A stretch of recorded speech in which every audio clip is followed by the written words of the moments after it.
Sayap-sayap yang terkembang. Seri 2 suramnya Bayang-Bayang. Audiobook, novel silat, cerita, S.H. Mintarja, episode 235. Risang akhirnya kehabisan kesabarannya. Karena itu, maka ia pun kemudian berkata, "Ki Demang, aku tidak dapat memberikan jawaban lain kecuali, bebahu jeruk gede itu sudah aku lepaskan. Terserah kepada Ki Demang, percaya atau tidak percaya, apakah kau sudah berniat bermain kasar?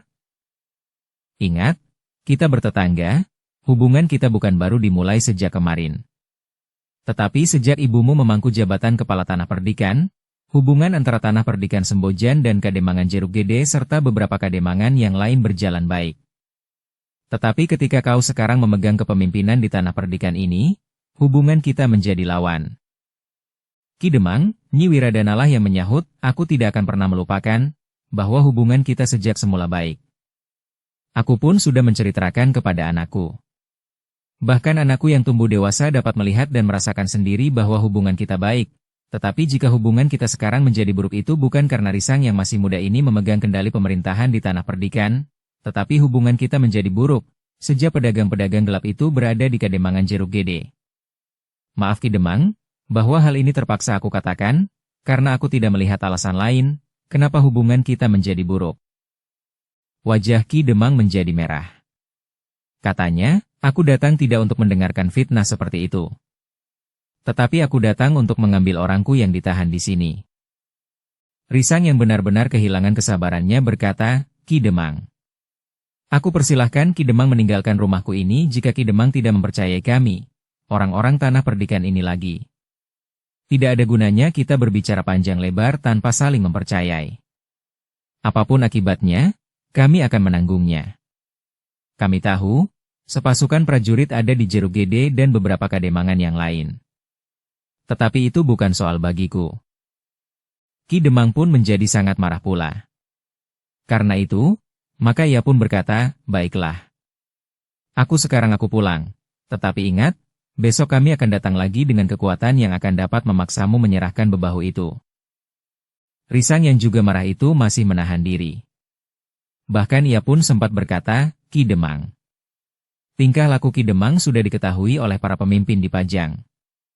Mereka telah mengambil satu keputusan untuk menindak Ki Demang dan beberapa orang Demang yang telah meninggalkan tugas dan kewajibannya, sedangkan langkah selanjutnya dari tindakan itu telah dilimpahkan kepada kami.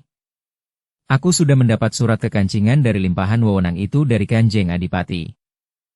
Ki Demang menjadi tegang. Namun kemudian ia pun menjawab, "Satu omong kosong lagi. Bagaimana mungkin kau mendapatkan wewenang itu?" Risang tidak ingin terlalu banyak berbicara. Apalagi Ki Demang itu tidak lagi mempercayainya. Karena itu, maka Risang pun telah mengambil surat kekancingan yang telah diterimanya dan menunjukkan kepada Ki Demang, "Silahkan Ki Demang membacanya sendiri." Sambi Wulung yang melihat surat kekancingan itu diserahkan kepada Ki Demang, telah bergeser setapak. Ki Demang akan dapat berbuat curang atas surat kekancingan itu dengan merusaknya. Tetapi Risang sama sekali tidak mencemaskan kemungkinan itu. Ki Demang berada di antara para pemimpin Tanah Perdikan Sembojan sehingga tentu tidak akan mengambil tindakan yang bodoh itu. Dengan tangan yang bergetar Ki Demang membaca surat kekancingan yang menetapkan Risang mempunyai wewenang untuk mengambil langkah-langkah tertentu untuk mengembalikan wibawa Pajang di kademangan-kademangan di sekitarnya. Sejenak Ki Demang itu bagaikan membeku.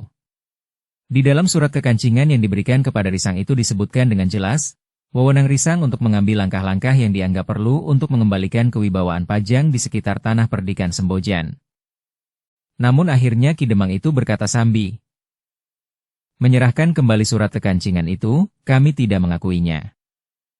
"Kenapa?" bertanya Risang. "Kami akan menentukan kemana kami akan berkiblat.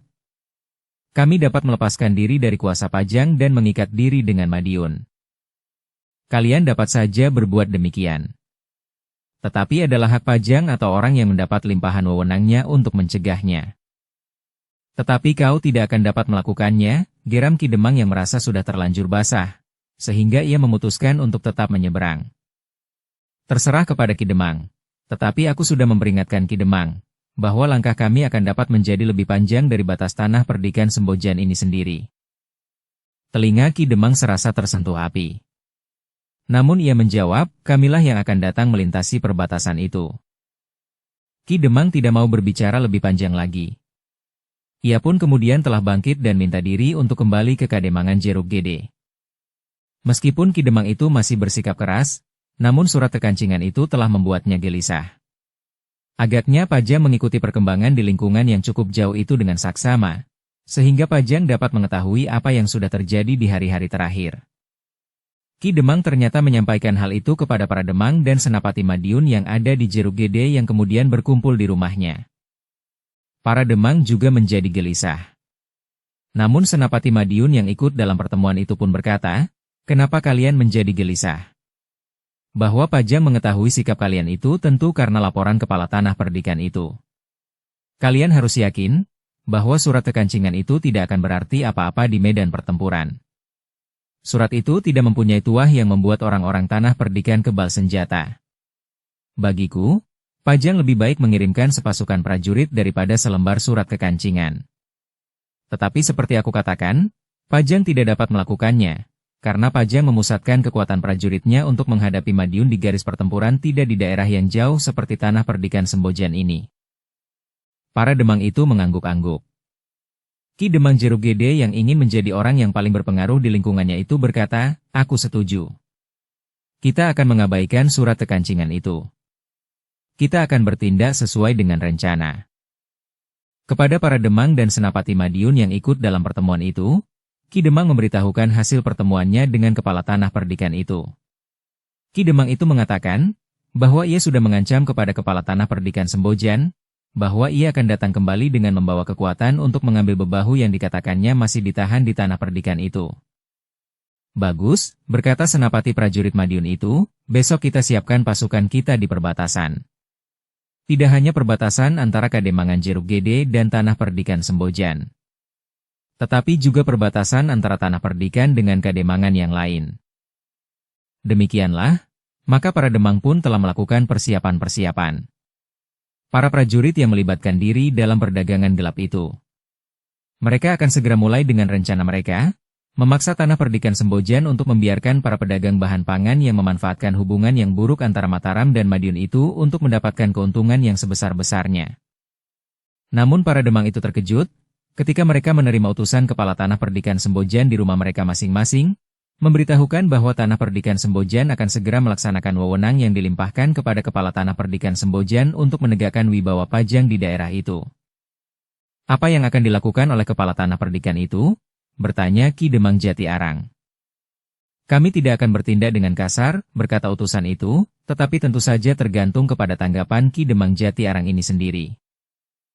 Ki Demang yang sudah mendengar tentang surat kekancingan itu ternyata hatinya masih juga tergetar. Namun untuk menunjukkan harga dirinya, Ki Demang itu pun berkata, kami akan menentukan sikap menurut kepentingan kami sendiri di sini. Apapun yang kami lakukan, telah kami pertimbangkan dengan baik. Bahkan kami sudah siap untuk mempertanggungjawabkannya. Baiklah Ki Demang, jawab utusan itu, kami sekedar menyampaikan pesan ini kepada Ki Demang. Langkah-langkah selanjutnya akan ditentukan oleh kepala tanah perdikan sendiri. Sepeninggal utusan itu, maka Ki Demang pun segera memerintahkan para pengawal Kademangan bersiap. Mereka memang menjadi berbesar hati karena di antara mereka terdapat sekelompok prajurit Madiun yang diperbantukan kepada mereka. Utusan dari tanah perdikan itu telah mendatangi Kademangan-Kademangan yang lain, yang terlibat dalam perdagangan gelap di tanah perdikan itu. Kepada mereka utusan itu telah menyampaikan pesan yang sama. Namun para Demang itu pun berpikir, betapapun besarnya tanah perdikan Sembojan, namun mereka tidak akan mampu melawan kekuatan yang tentu lebih besar lagi. Apalagi di antara kekuatan yang besar itu terdapat para prajurit Madiun yang akan membantu mempercepat penyelesaian perang yang akan terjadi. Dalam pada itu, Risang pun telah mempersiapkan diri pula. Dengan wewenang yang diberikan oleh Pajang kepadanya, maka tanggung jawab Risang menjadi lebih berat. Ia tidak saja berbuat bagi dirinya sendiri, bagi tanah perdikan Sembojan, tetapi ia sudah berbuat atas nama Pajang. Untuk menghadapi kekuatan yang berpencar, maka Risang memang memerlukan kekuatan yang besar. Karena itu, selain para pengawal dan anak-anak muda, maka Risang pun telah memanggil bekas pengawal yang masih mampu dan bersedia untuk ikut serta mengemban tugas yang diberikan oleh Pajang. Bahkan bukan saja bekas pengawal tetapi sebagaimana sebelumnya, dalam keadaan yang gawat, maka setiap laki-laki yang merasa dirinya masih mampu dan berani telah menyatakan dirinya untuk ikut serta turun ke medan. Dengan demikian, maka Tanah Perdikan sudah mengerahkan kekuatan yang besar. Hampir setiap laki-laki telah melibatkan diri meskipun dalam tataran tugas yang berbeda-beda. Untuk mengatasi kemungkinan yang dapat terjadi di beberapa tempat bersamaan waktunya, Risang telah menugaskan Sambi Wulung, Jati Wulung dan Gandar di tempat yang berbeda-beda. Sementara Risang sendiri bersama ibunya, memegang kendali bagi semua kekuatan Tanah Perdikan. Sedangkan di padukuhan-padukuhan yang terletak di perbatasan, maka ditempatkan kelompok-kelompok pengawal yang berpengalaman. Sementara itu, Ki Demang Jeruk Gede serta beberapa kademangan yang lain pun telah bersiap pula. Beberapa kelompok prajurit pun telah tersebar di beberapa kademangan yang berada di antara para pengawal. Namun ternyata bahwa Risang tidak sekedar menunggu. Berpegangan pada surat kekancingan yang diterimanya serta wewenang yang diberikan oleh Kanjeng Adipati Dipajang, maka Risang mempunyai kewenangan untuk bertindak. Karena itulah, maka Risanglah yang justru telah memasuki Kademangan Jati Arang bersama sebagian dari para pengawalnya yang dipimpin oleh Sambi Wulung. Sementara itu, ia memerintahkan agar Jati Wulung dan Gandar yang bertugas di tempat yang berbeda, selalu bersiap menanggapi kemungkinan-kemungkinan yang dapat terjadi. Kademangan Jati Arang memang terkejut.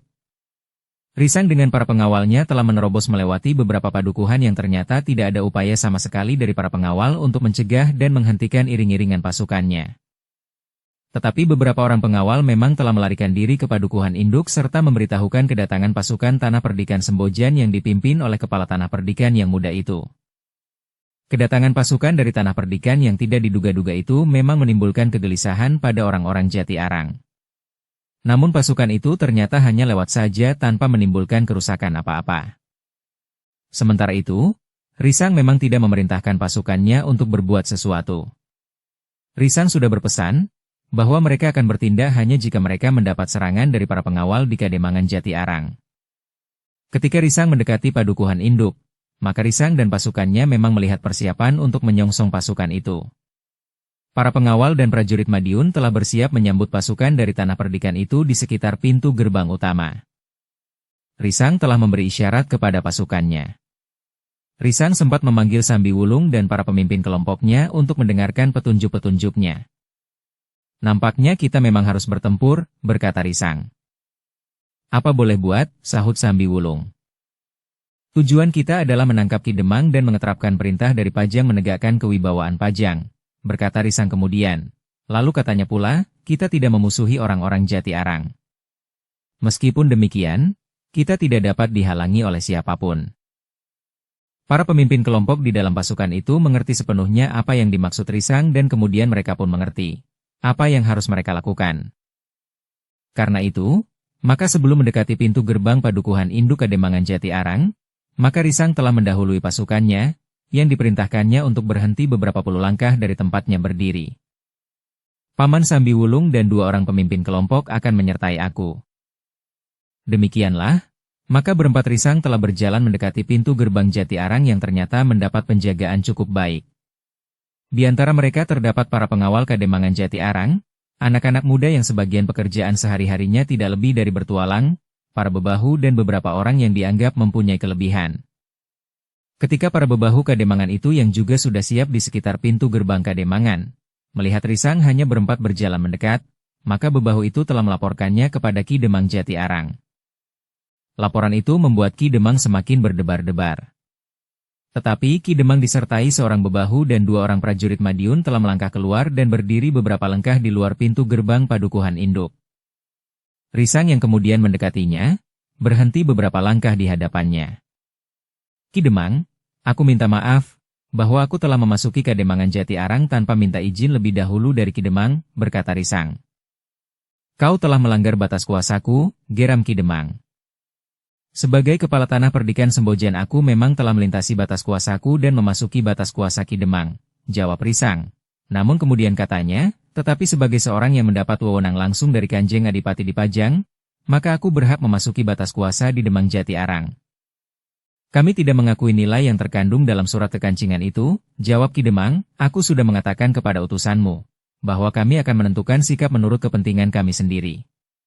Kami tidak lagi merasa mendapat perlindungan dan apalagi peningkatan kesejahteraan hidup bagi rakyat kami. Karena itu, maka kami memutuskan untuk tidak lagi mengikatkan diri kepada Pajang. Tetapi kami merasa lebih dekat dengan Madiun. Sikap inilah yang memaksa kami untuk datang melampaui batas tanah perdikan Sembojan. Sikap Ki Demang tidak dibenarkan oleh Pajang. Ki Demang tidak dapat begitu saja melepaskan diri dari ikatan kesatuan dengan Pajang. Apalagi sekarang sedang terjadi pertengkaran antara Mataram, termasuk Pajang dengan Madiun yang nampaknya akan menjadi semakin bersungguh-sungguh. Bagi kami, justru sekarang saat yang terbaik bagi kami untuk menentukan sikap, berkata Ki Demang, karena itu, aku minta kalian kembali ke belakang perbatasan agar tidak timbul perselisihan di antara kita. Ki Demang, berkata Risang kemudian, aku berkeberatan atas sikap Ki Demang. Sikap Ki Demang itu justru menantang kuasa Pajang atas Kademangan Jati Arang. Atau jika aku mempergunakan istilah lain, Ki Demang telah memberontak. Karena itu, maka aku datang untuk memadamkan pemberontakan itu. Wajah Ki Demang menjadi merah. Sementara itu prajurit Madiun yang berdiri di sebelahnya berkata, atas nama Kanjeng Adipati Madiun, menyingkirlah. Kau harus menghargai sikap Ki Demang Jati Arang, ia telah menyatakan dirinya, memisahkan diri dari Pajang dan bergabung dengan Madiun. Risang memandang prajurit itu sejenak. Namun kemudian katanya, kau tidak dapat mengatasnamakan diri dan bahkan kesatuan prajurit Madiun sebagai pengemban kuasa Kanjeng Adipati Madiun. Kalian datang kemari tanpa mengemban perintah yang jelas, karena kalian datang untuk melindungi para pedagang gelap. Bahkan, kau telah menodai perjuangan Kanjeng Adipati itu sendiri, sehingga jika Kanjeng Adipati mengetahuinya, maka kau dan kawan-kawanmu justru akan mendapat hukuman daripadanya. Omong kosong, bentak prajurit yang seorang lagi, kau tidak berhak menilai tugas kami. Dan kalian tidak berhak mencampuri persoalan yang terjadi di dalam lingkungan keluarga kami. Maksudku keluarga di dalam lingkungan Kadipaten Pajang. Sudah dikatakan oleh Ki Demang Jati Arang tidak lagi termasuk jajahan Pajang. Jati Arang ingin merdeka dan menentukan nasibnya sendiri. Berkata prajurit itu, kau dapat mempergunakan istilah apapun. Tetapi di mata kami, Jati Arang telah memberontak dan aku mendapat wewenang untuk menegakkan wibawa Pajang di sini. Karena itu, minggirlah, kau tidak termasuk keluarga kami. Prajurit Madiun itu memang menjadi marah. Karena itu, maka katanya, surat kekancingan itu sama sekali tidak berharga bagi kami. Yang sekarang memegang kunci kekuasaan adalah ujung senjata, kami. Itukah yang kalian kehendaki? Bertanya Risang, jika demikian, maka kami benar-benar harus menyelesaikan pemberontakan yang terjadi di Jati Arang ini dengan kekerasan. Wajah Ki Demang memang menjadi tegang. Tidak terlalu jauh, nampak pasukan pengawal tanah perdikan sudah siap untuk bergerak menjalankan perintah kepala tanah perdikannya. Sikap tegas Risang memang membuat Ki Demang itu berpikir. Namun prajurit Madiun itulah yang berkata, pergilah, jika kau akan membawa pasukanmu kemari, bawalah. Kita akan melihat, pasukan siapakah yang lebih dahulu akan hancur. Wajah Risang memang menjadi merah. Prajurit Madiun yang ada di Kademangan itulah yang telah membuat persoalan tentang bahan pangan itu tidak dapat diselesaikan dengan baik. Namun Risang yang merasa memiliki beban tugas yang dilimpahkan oleh Kanjeng Adipati Pajang, sama sekali tidak mau beringsut surut. Karena itu, maka ia pun berkata, aku akan memanggil pasukanku.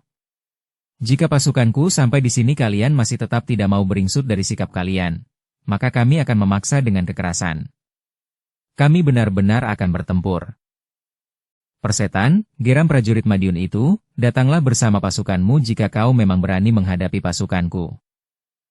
Jawaban itu membuat jantung Risang berdebar semakin cepat. Agaknya Risang yang masih muda itu terlalu sulit untuk menahan diri menghadapi tantangan itu. Apalagi ia merasa bertanggung jawab kepada Pajang. Karena itu, maka Risang pun kemudian berkata, baik. Aku masih akan memberi waktu kepada kalian untuk membicarakan sikap terakhir kalian. Aku akan melihat isyarat yang kalian berikan. Jika kalian tidak memberikan isyarat untuk menyerah, dan mengakui wibawa Pajang sebagaimana sebelum berlangsung perdagangan gelap ini, maka aku akan datang menyerang. Risang tidak menunggu jawaban. Ia pun segera memberi isyarat kepada Sambi Wulung dan pengawal-pengawalnya untuk meninggalkan tempat itu, Kembali kepada pasukannya yang masih tetap menunggu beberapa puluh langkah dari pintu gerbang Padukuhan Induk Kademangan Jati Arang. Dari tempatnya Risang dapat melihat dengan jelas, para bebahu Kademangan itu yang masih berada di pintu gerbang bersama para pemimpin pasukan Madiun yang berada di Jati Arang. Agaknya Ki Demang, para bebahu dan para pemimpin prajurit Madiun yang ada di Jati Arang itu masih berbincang dengan sungguh-sungguh menghadapi ancaman kepala tanah Perdikan Sembojan. Namun akhirnya, Risang melihat bahwa mereka telah memasuki pintu gerbang dan pintu itu pun kemudian ditutup rapat-rapat. "Bagaimana pendapat Paman?" bertanya Risang. "Mereka tetap pada pendirian mereka," jawab Sambi Wulung. "Apakah kita akan memberi waktu kepada mereka sampai esok?" bertanya Risang. Sambi Wulung termangu-mangu sejenak. Ketika Sambi Wulung kemudian berpaling kepada para pengawal tanah Perdikan Sembojan yang sudah siap untuk bertempur itu, ia justru menjadi ragu-ragu. Jika serangan itu ditunda, maka mereka memerlukan banyak persediaan dan perlengkapan. Sementara itu, para bebahu dan pemimpin prajurit Madiun di Kademangan itu sama sekali tidak mau merubah sikap mereka. Karena itu, maka Sambi Wulung itu pun berkata, ada beberapa pertimbangan. Jika kita menunda rencana kita menangkap Ki Demang sampai esok, maka persoalannya mungkin akan berkembang dengan cepat. Kademangan-kademangan yang bekerja sama dengan Kademangan Jati Arang akan berusaha mengurangi tekanan kita dengan menyerang tanah Perdikan dari beberapa arah. Bukankah Paman Jati Wulung dan Candar akan dapat mengatasinya? Yang terkuat di antara kademangan-kademangan itu adalah Kademangan Jeruk Gede. Sementara itu, kekuatan kita yang kita siapkan untuk menahan serangan itu pun cukup kuat pula. Tetapi kalau Kademangan ini segera dapat kita selesaikan, maka pengaruhnya akan sangat besar bagi kademangan-kademangan yang lain. Mereka akan meyakini bahwa kita tidak sekedar bermain-main dan mengancam. Tetapi kita sudah mengambil langkah yang nyata untuk menegakkan wibawa Pajang dan menyelamatkan tanah Perdikan Sembojan dari rongrongan perdagangan gelap yang akan dapat menguras bahan pangan kita itu. Risang mengangguk-angguk. Katanya, kita akan berbicara dengan para pemimpin kelompok. Risang pun kemudian memanggil para pemimpin kelompok pasukan pengawalnya. Dengan rinci Risang memberikan petunjuk-petunjuk kepada mereka, apa yang harus mereka lakukan. Kita akan menangkap Ki Demang Jati Arang yang menolak untuk membatalkan hubungannya dengan perdagangan gelap dan menolak untuk tetap menyatu dengan Pajang. Tetapi kita tidak akan menghancurkan Kademangan Jati Arang. Jika tujuan kita sudah tercapai, maka kita akan meninggalkan Kademangan dan membawa Ki Demang ke tanah Perdikan. Pada kesempatan lain kita akan membawa Ki Demang Jeruk Gede dan para demang yang lain ke tanah Perdikan pula. Para pemimpin kelompok pasukan pengawal itu mengangguk-angguk. Mereka mengerti apa yang harus mereka lakukan. Nampaknya perang antara Mataram dan Madiun mulai membayang justru di tanah Perdikan Sembojan. Demikianlah, maka Risang pun kemudian memberikan isyarat kepada pasukannya untuk bergerak maju menuju ke gerbang Padukuhan Induk Kademangan Jati Arang. Agaknya mereka memang memusatkan kekuatan mereka bersama prajurit Madiun yang berada di Jati Arang, di Padukuhan Induk. Berhati-hatilah, berkata Risang kepada para pengawal, kita tidak tahu pasti apa yang berada di belakang pintu gerbang itu. Tetapi kita bertekad untuk menundukkan mereka dan menangkap Ki Demang Jati Arang. Namun ketika mereka menjadi semakin dekat, maka Risang memberikan isyarat kepada para pengawalnya. Risang dan Sambi Wulung melihat beberapa orang prajurit Madiun telah siap di atas dinding Padukuhan Induk dengan busur dan anak panah. Pertahanan yang gawat, berkata Risang. Kita harus berhati-hati, desis Sambi Wulung. Serangan anak panah itu akan sangat menghambat kita Paman, desis Risang. Namun Sambi Wulung pun berkata, kita akan membagi pasukan menjadi dua bagian. Sebagian bersama aku dan sebagian bersama Angger Risang. Kita akan dengan cepat melingkari Padukuhan Induk ini. Kita akan memasuki Padukuhan Induk dari sebelah menyebelah. Mudah-mudahan dengan demikian, kita akan dapat mengurangi hambatan dari pertahanan mereka, karena mereka pun harus segera merubah tatanan pertahanan mereka, sehingga mudah-mudahan kita akan mendapatkan peluang. Aku setuju Paman, tetapi kita tidak bergerak bersama-sama. Aku akan bergerak lebih dahulu. Mereka akan mengira bahwa Paman akan tetap menyerang dari depan. Tetapi kemudian Paman akan bergerak dengan cepat melingkar. Dan menyerang dari sisi sebelah kiri. Bagus, desis Sambi Wulung, silahkan Angger lebih dahulu bergerak melingkar. Risang mengangguk kecil. Ketika ia memandang para prajurit Madiun yang siap di atas dinding padukuhan induk dengan anak panah dan busur di tangan, maka ia melihat keangkuhan membayang pada garis pertahanan itu. Sejenak kemudian, maka Risang telah memberi isyarat kepada separuh dari para pengawal yang menyertainya. Mula-mula mereka bergerak seakan-akan hendak menerjang pertahanan yang berbahaya itu. Namun ketika para prajurit Madiun sudah siap menarik tali busur mereka, maka dengan cepat Risang membawa pasukan pengawalnya berbelok dengan cepat. Bahkan mereka pun segera bertari melingkar ke arah samping padukuhan induk Kademangan Jati Arang. Risang telah berlari dengan cepat bersama pasukannya langsung mendekati dinding padukuhan induk dari sisi kanan. Cara pasukan pengawal yang dipimpin oleh Risang itu memang mengejutkan dan beberapa saat memang membingungkan. Ketika para prajurit Madiun berusaha bergeser dan berjalan di atas dinding dengan hati-hati, maka Sambi Wulung justru mulai bergerak. Para prajurit Madiun menjadi ragu-ragu untuk bertindak. Sementara itu, di antara mereka yang tergesa-gesa bergerak justru kehilangan keseimbangan, sehingga harus meloncat turun dari atas dinding sehingga kakinya terasa menjadi sakit. Dalam pada itu, Risang dengan cepat telah mencapai sisi sebelah kanan padukuhan induk Kademangan Jati Arang. Dengan cepat Risang meloncat dinding padukuhan, disusul oleh beberapa orang pengawal. Yang sedikit mengalami kesulitan harus dengan cepat saling membantu. Seorang berdiri di pundak kawannya agar dapat lebih mudah meloncat ke atas dinding. Cara yang dipilih oleh Risang dan pasukannya itu memang mampu menembus pertahanan pertama prajurit Madiun yang berada di Jati Arang. Sementara yang lain menjadi ragu, maka Sambi Wulung telah melakukan hal yang sama sebagaimana dilakukan oleh Risang dari sisi sebelah kiri. Meskipun para prajurit Madiun itu masih mencoba untuk mempergunakan busur dan anak panahnya, namun usaha mereka tidak banyak menghambat para pengawal tanah perdikan Sembojan. Dalam waktu yang terhitung singkat, maka sebagian besar para pengawal telah berada di dalam dinding padukuhan induk. Risang dan pasukannya yang lebih dahulu memasuki dinding padukuhan induk segera bergerak menyusupi jalan-jalan padukuhan. Mereka melintas menuju ke Banjar dan ke rumah Ki Demang yang tidak terlalu jauh dari Banjar. Menurut perhitungan Risang, Ki Demang dan pimpinan prajurit Madiun yang semula berada di regol padukuhan induk, akan segera bergerak ke Banjar Kademangan setelah mereka mengetahui bahwa pasukan pengawal tanah perdikan tidak menyerang langsung pintu gerbang padukuhan induk itu. Keduanya akan memimpin perlawanan dari Banjar atau dari rumah Ki Demang. Dalam pada itu, beberapa saat kemudian, para pengawal tanah perdikan sudah harus menghadapi perlawanan.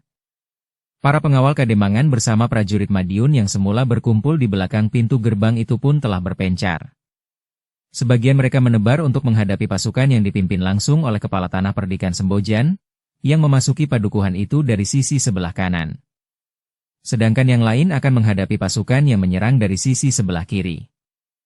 Dalam pertempuran yang kemudian terjadi di dalam lingkungan dinding padukuhan, maka kemampuan pribadi masing-masing akan sangat menentukan, karena kedua belah pihak tidak akan banyak tergantung pada kemampuan perang gelar. Para pengawal padukuhan itu bersama para prajurit Madiun telah menyusuri jalan-jalan padukuhan untuk memotong gerak para pengawal tanah perdikan Sembojan. Tetapi para pengawal tanah perdikan tidak terpancang pada jalan-jalan yang terbujur di padukuhan itu. Sebagian di antara mereka telah memasuki halaman-halaman dan berloncatan dari halaman yang satu ke halaman yang lain. Dengan demikian, maka pertempuran pun telah menjalar kemana-mana. Di mana saja para pengawal tanah perdikan Sembojan bertemu dengan para pengawal Kademangan Jati Arang dan prajurit Madiun, maka pertempuran pun telah terjadi. Semula para prajurit Madiun menganggap bahwa para pengawal tanah perdikan Sembojan itu akan dengan mudah ditundukkan. Mereka mengira bahwa kemampuan para pengawal tanah perdikan Sembojan itu tidak lebih baik dari kemampuan para pengawal Kademangan Jati Arang.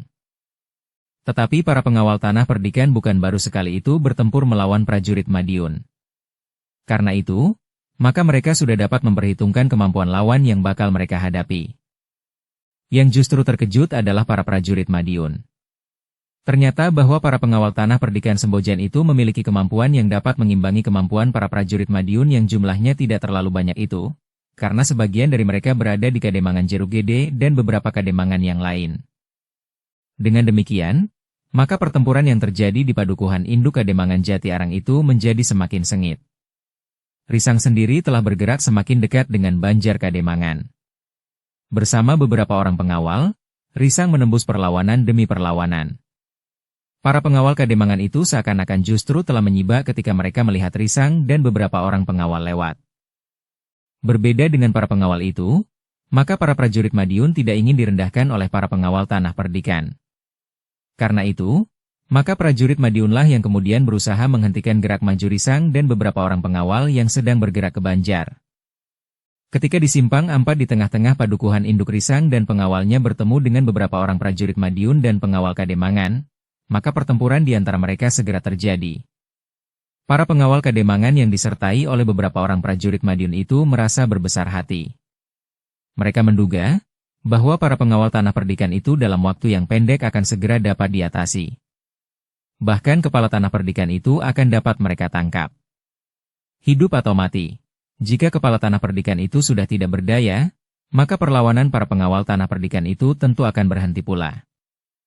Namun ternyata tidak semudah yang mereka duga untuk mengalahkan kepala tanah perdikan Sembojan meskipun oleh prajurit Madiun sekalipun.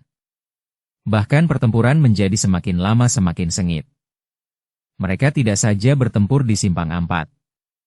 Tetapi pertempuran telah terjadi di halaman-halaman rumah sebelah menyebelah Simpang Ampat itu. Para prajurit dan pengawal telah berloncatan kejar-mengejar di halaman, di antara pepohonan dan batang-batang perdu.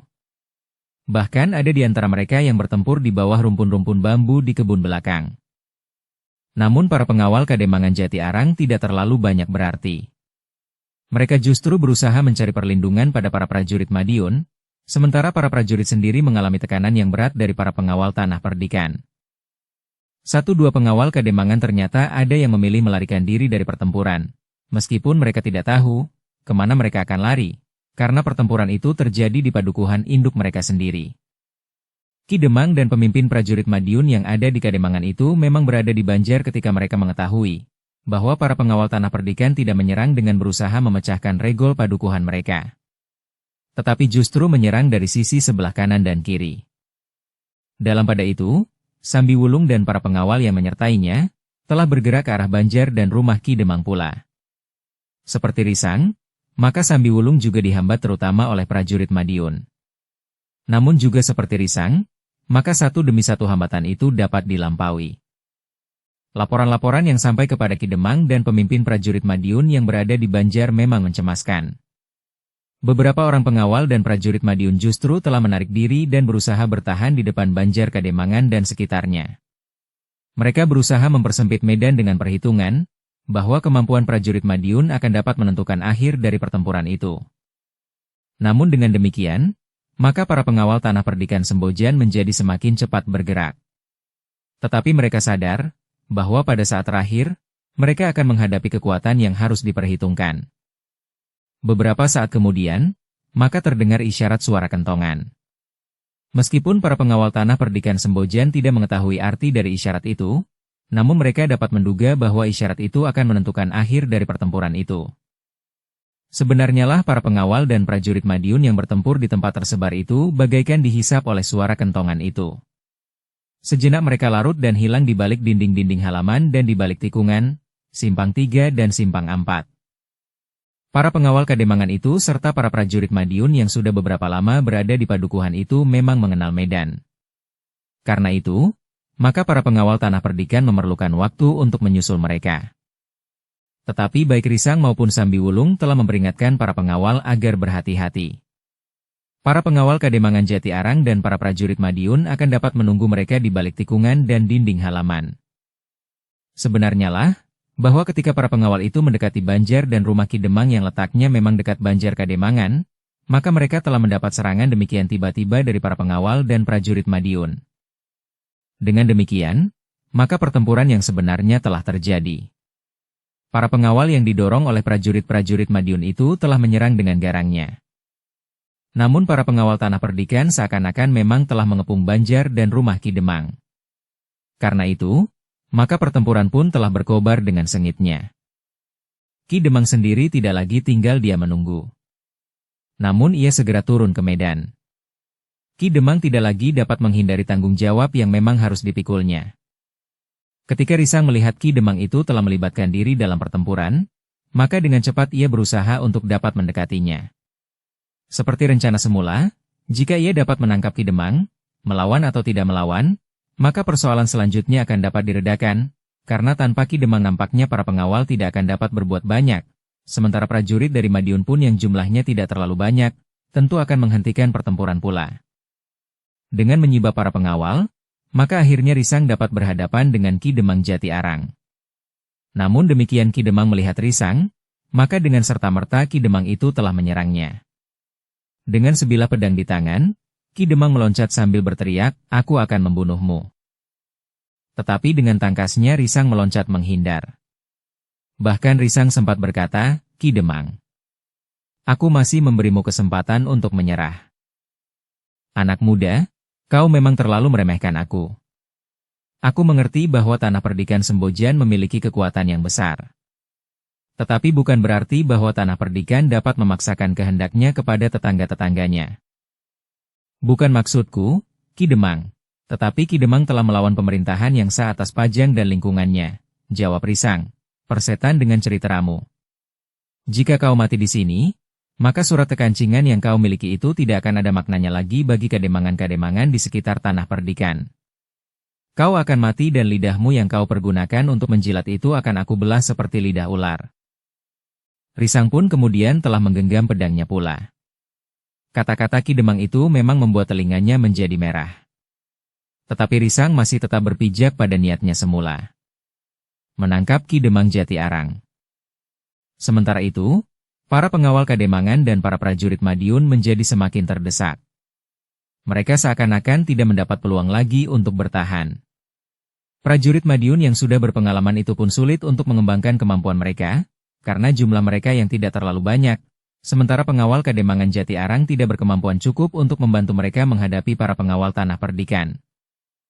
Sementara itu Sambi Wulung yang bertempur di sisi lawan justru berusaha untuk mengekang para pengawal.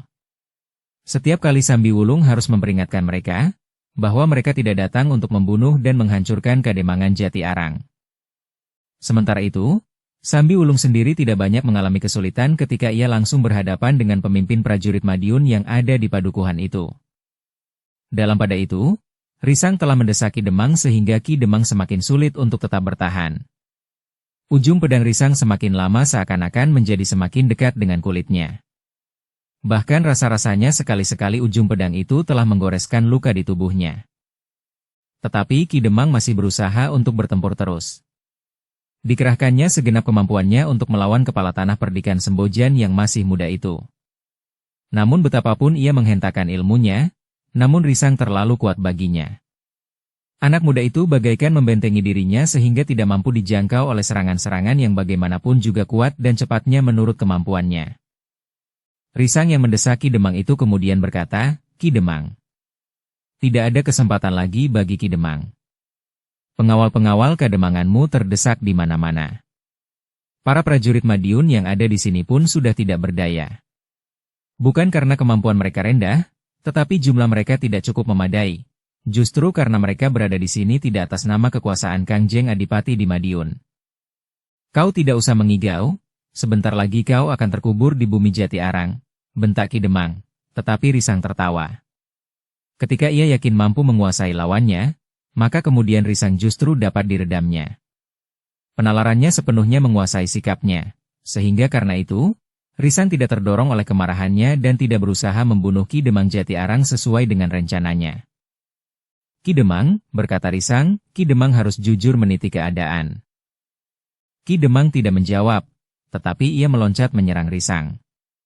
Namun serangannya sama sekali tidak mampu menyentuh pakaian anak muda itu, apalagi kulitnya. Ki Demang Jati Arang itu mengumpat kasar. Dihentakannya segenap kemampuannya.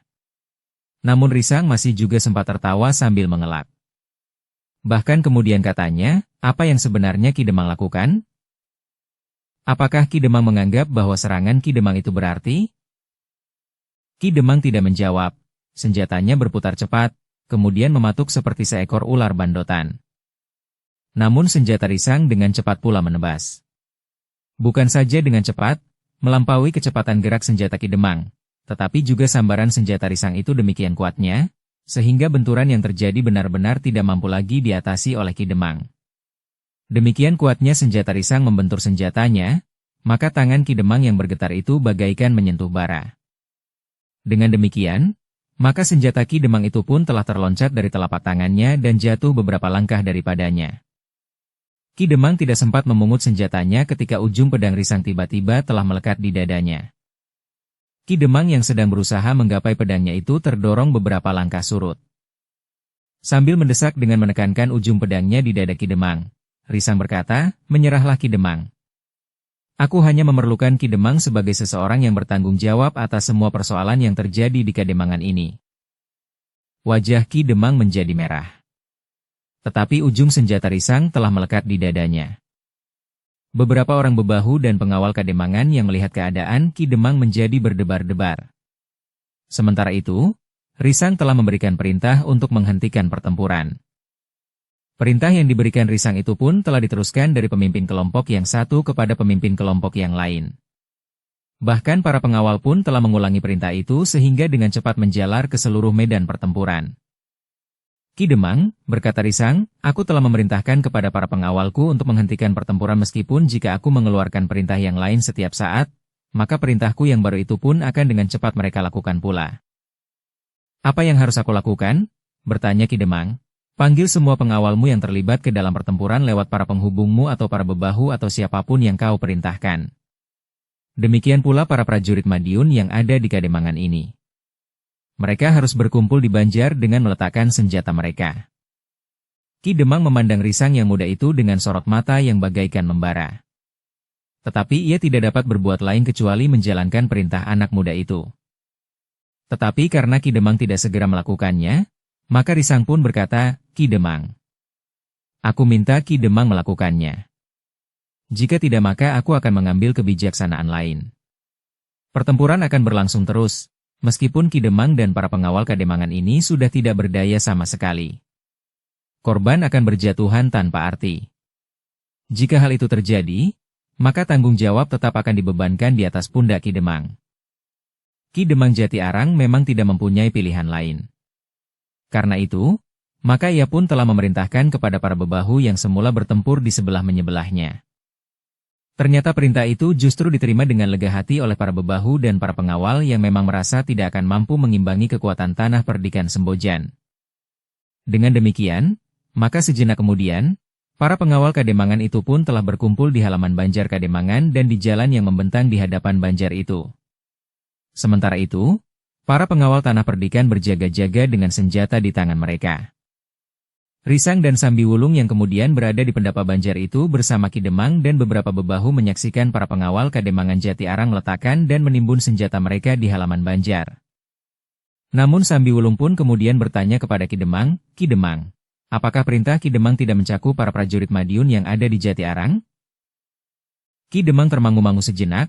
Ia memang tidak melihat para prajurit Madiun yang semula bertempur bersama para pengawal Kademangan Jati Arang. Dengan wajah yang berkerut Ki Demang itu menjawab, "Mereka tidak termasuk di bawah perintahku. Tetapi penguasa tunggal di sini adalah Ki Demang."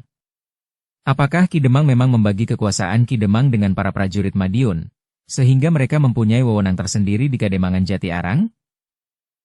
"Tidak," jawab Ki Demang, "mereka tidak mempunyai wewenang apa-apa di sini. Tetapi aku pun tidak dapat memerintah mereka." Sambi Wulung pun kemudian berkata kepada Risang, "Kita akan segera kembali ke tanah perdikan. Ki Demang akan ikut bersama kita. Sementara para bebahu Kademangan ini akan melakukan tugas Ki Demang. Tergantung kepada mereka, siapakah yang akan mereka tunjuk atau akan mereka lakukan bersama-sama." Risang mengangguk-angguk, ia sadar bahwa Sambi Wulung ingin memberikan peringatan kepadanya, agar ia segera berada di tanah perdikan kembali. Karena para prajurit Madiun yang melarikan diri dengan diam-diam dari Jati Arang akan dapat melakukan tindakan yang sangat merugikan bagi tanah perdikan. Mereka tentu akan segera ke Kademangan Jeruk Gede dan membuat langkah-langkah yang akan mereka lakukan bersama dengan Kademangan-Kademangan lainnya serta para prajurit Madiun yang berada di beberapa Kademangan itu. Tetapi Risang itu pun berkata di dalam hatinya, "Semakin cepat mereka bertindak, akan menjadi semakin baik bagi kami." Demikianlah, maka Risang pun kemudian telah memerintahkan semua pengawal tanah perdikan untuk kembali. Ki Demang Jati Arang telah dibawa Risang ke tanah perdikan pula. Sementara itu, Risang terpaksa membawa beberapa buah pedati untuk membawa mereka yang terluka dan apalagi yang menjadi parah. Sebenarnya lah, bahwa para prajurit Madiun yang berada di Jati Arang, dengan diam-diam telah meninggalkan pertempuran atas perintah pemimpin mereka. Yang dapat meloloskan diri sebelum pertempuran berakhir telah meloloskan diri. Sementara yang lain justru pada saat Ki Demang menghentikan pertempuran dan menarik para pengawalnya dan para prajurit itu ke Banjar. Kemampuan mereka telah memungkinkan mereka menghindarkan diri dari pengawasan para pengawal tanah perdikan Sembojan. Hanya ada 1-2 orang yang ternyata tidak sempat lolos selain mereka yang terluka sehingga tidak dapat bergerak cepat. Hanya ada 3 orang prajurit Madiun yang tertangkap selain yang terluka. Justru mereka telah dibawa pula ke tanah perdikan Sembojan bersama dengan Ki Demang Jati Arang. Dalam pada itu, maka Risang, Sambi Wulung dan pasukannya telah mendahului beberapa buah pedati yang membawa mereka yang terluka. Beberapa orang pengawal bersama mereka untuk menghadapi berbagai macam kemungkinan. Mereka dilengkapi dengan panah sendaren yang dapat memberikan isyarat untuk jarak yang agak jauh. Namun baik Risang maupun Sambi Wulung memperhitungkan bahwa para prajurit Madiun tidak akan sempat mengganggu iring-iringan pedati yang membawa orang-orang yang terluka itu. Demikian Risang dan Sambi Wulung sampai di tanah perdikan, maka mereka telah memanggil Jati Wulung dan Gandar. Risang memberikan petunjuk-petunjuk kepada mereka tentang kemungkinan-kemungkinan yang dapat terjadi. Para prajurit Madiun yang meninggalkan Jati Arang tentu tidak akan tinggal diam, berkata Risang. Jati Wulung mengangguk-angguk. Katanya, ya, mereka akan pergi ke tanah perdikan ini bersama orang-orang Jeruk Gede dan kademangan-kademangan yang terlibat dalam perdagangan gelap itu. Meskipun demikian, Risang telah memerintahkan beberapa orang petugas sandi untuk melihat kemungkinan-kemungkinan yang dapat terjadi. Risang memerintahkan untuk mengamati kademangan Jeruk Gede. Jika Jeruk Gede tidak menunjukkan tanda-tanda untuk mengirimkan pengawalnya ke tanah perdikan, maka tanah perdikan Sembojan Iyah yang justru akan datang ke kademangan Jeruk Gede untuk menangkap Ki Demang sebagaimana Demang Jati Arang. Bersambung ke episode 236. Dukung kami dengan subscribe, follow, like, komen dan share. Terima kasih.